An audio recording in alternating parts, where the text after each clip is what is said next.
It's so mean to make people sing that before noon. Are you awake now? I know. You're awake. You're alive, Lord, awake and enthusiastic. Whew, wow. You know, I was going to have the reading of the scripture before that. I went, wow, that's the whole thing right there. It would be a little redundant to share that on top of that.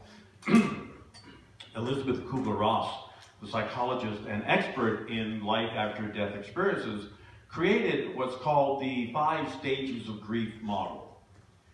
After years of observing people going through the dying process, she came up with 5 traits that most of them shared, which are denial, anger, bargaining, depression, and acceptance. These are the stages one may go through. Sometimes a few are present, sometimes maybe 1 or 2, sometimes all of them in different orders come about. And they're all in this episode of Jesus' life right up and through the crucifixion. I think we could count all of them right there in what Louis just shared. Last week we talked about the events leading up to this episode that happened in the Garden of Gethsemane. We saw that when he came back into Jerusalem for the Passover, there was a lot of anger and a lot of depression that he went through. Knowing you're going to die does a lot of things to you when you're going through that journey. Driving the merchants out of the temple, saying you made this place not a place of prayer. And killing a fig tree that had no fruit, wasn't in the season, just because the blood sugar was low. Cranky man, cranky Jesus. We see a lot of different kinds of Jesus through the scriptures. He was a cranky Jesus then. After the Passover meal, when he told his friends that one of them, turned out to be Judas, was going to betray him, he decided to go for a short walk in the Garden of Gethsemane, which means oil press, which is still an olive garden, olive orchard today, right outside the city. They did carbon dating, and the oldest tree is about 1000 AD. And that tree came from one of the trees that were actually there 2,000 years ago. That was there when Jesus was there. So we do have pretty much what was present when our friend and brother was on the planet.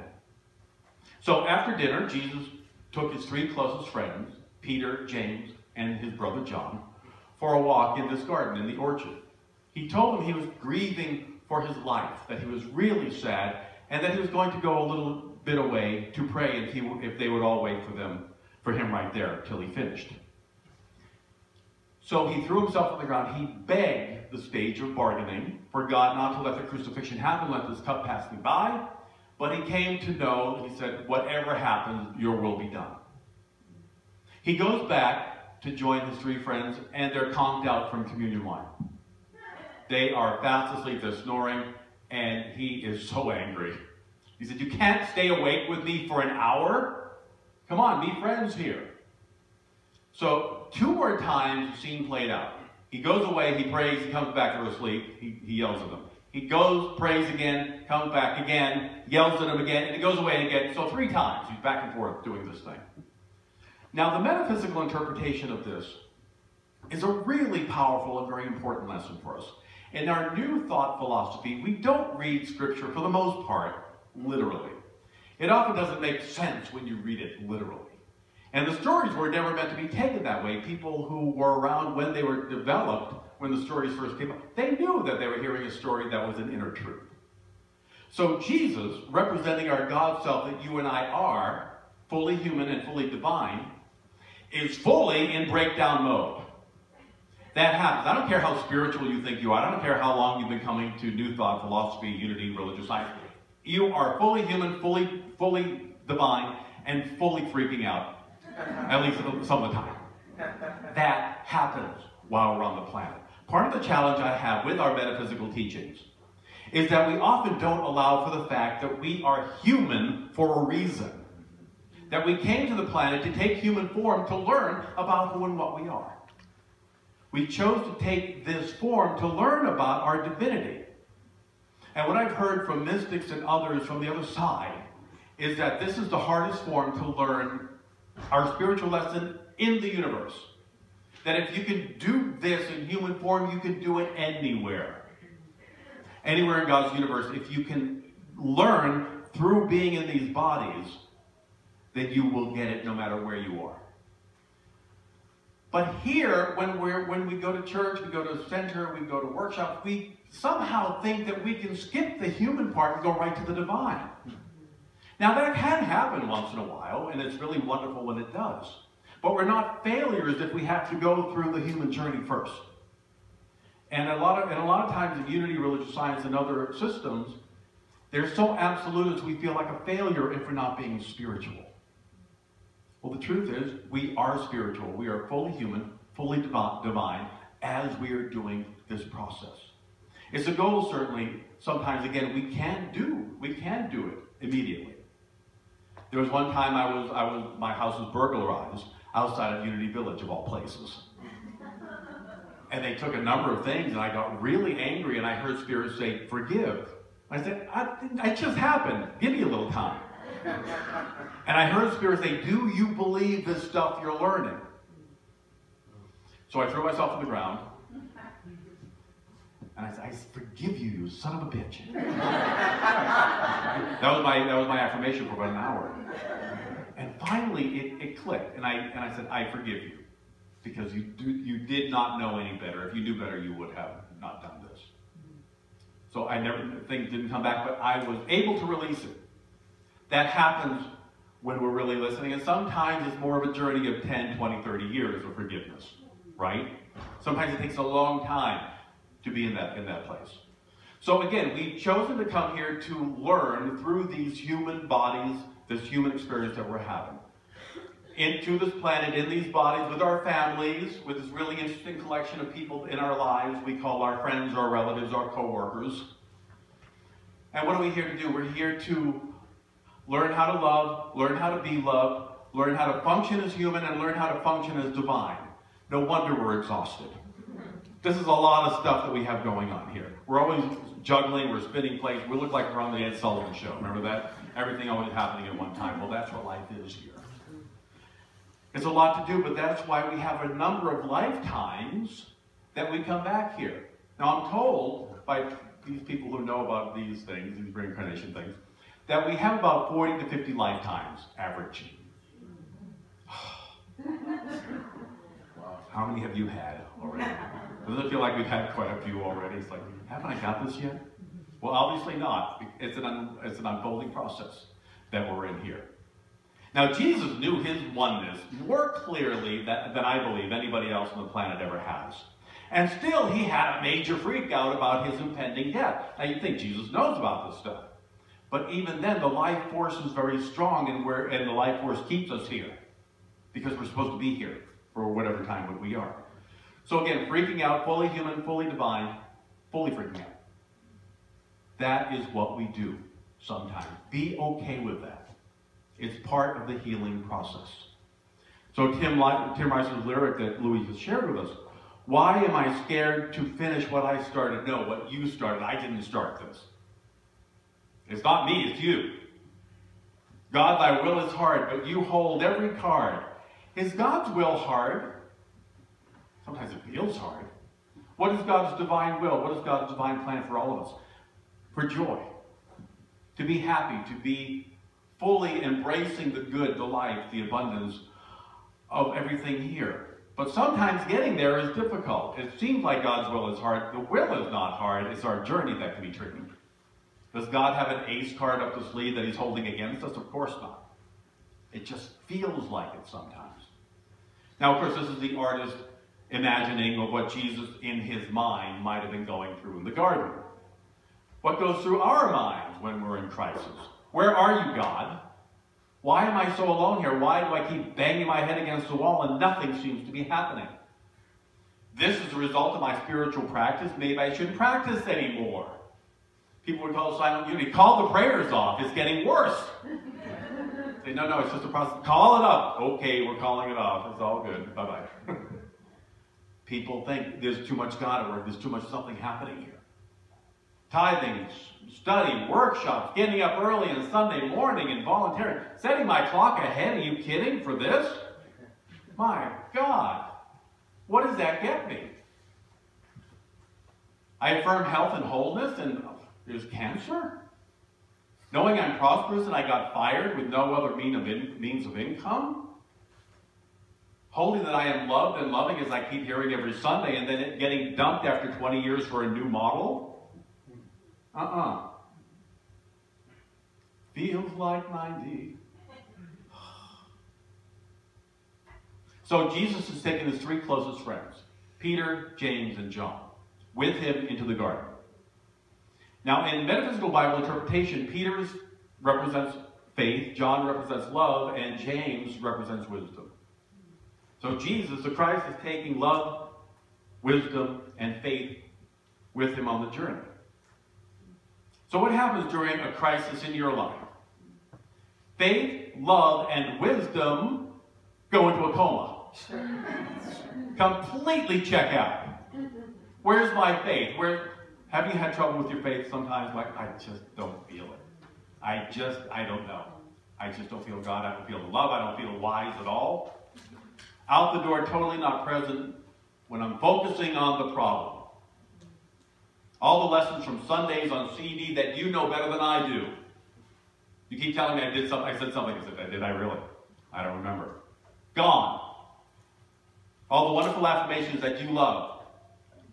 Now they're just words. Doesn't mean a thing. All the great teachers and writers did you quote all the time? Dead asleep. Not present. Peter, Mr. Faith, denies ever knowing Jesus later on. 3 times he denied knowing him. Our spiritual faculties, love, faith, peace, joy, wisdom, and so on, all work great on Sunday morning. Don't they? I'm so filled with all this right now. It's just love, love, love. All good. When I'm in meditation, I'm going to remember this feeling forever. And then we walk outside in New York City, in Midtown. Back into the coma. We tend to shut down when we are working out the lessons out there, trying to apply it the other 23 hours a day, especially when we give our powers away to the daily challenges. Take this cup away from me. I can't deal with this anymore. This disease is more than I can bear. The lack of a paycheck after a couple of years may make you wonder whether it'll ever come again. The loneliness after 30 years of being with somebody and now you're without is just intolerable. It all feels like a death that we're never going to recover from. So here's one of the most powerful lessons for us in all of Scripture. Everyone else may abandon you, but your Creator never will, even though you may not feel it. You may feel like nothing is working in life and nothing ever will again. You may be angry or depressed or anxious or panicking about everything that's happening and you don't see any help coming. Denying, bargaining, angry. All right there, and you can't even feel or see anything else. Now again, you may not feel the presence of God at the moment, but it's present. That energy is still present. How do you know? Because your heart is still beating, because you're still breathing, because you're still walking, you're still moving. Please know that this is all part of being on the planet. I don't care how spiritual you are. I don't care how much you affirm. I don't care how much you know this stuff. We're still going through it and will go through it. But what we know is, I am not alone. I am not alone. This is called the creative birthing process. The garden is a place of life, peace, beauty, love, and the fullness of all that is God, but if we don't feel God, it can feel like hell. Mother Teresa didn't feel God's presence after she became a nun. She said, when I became a nun, I didn't feel God anymore. When she moved to India to take care of the poor, the sick, the dying, she said, all I saw was death. All I saw was what was happening around me. I did not feel God. She confided to a friend toward the end of her life. She said, ever since doing this work, I don't feel God. I never have. But that didn't mean that she was going to give up either. She reasoned that if all the people that she helped never felt God in their pain and suffering, then she could go on if they did too. If they were going through this horrible experience, She said, I can hang in there too and know that God is at work even though I just don't feel it. And they then experienced God as her, showing up for them. God's will is never for suffering. We are not here to suffer. We go through pain, we go through a growth experience. Jesus chose to do all of this before he arrived on the planet. In human form, it's really hard to remember that, especially when they're going to crucify you. That's really hard to remember at that time. And we see that he had a hard time remembering that.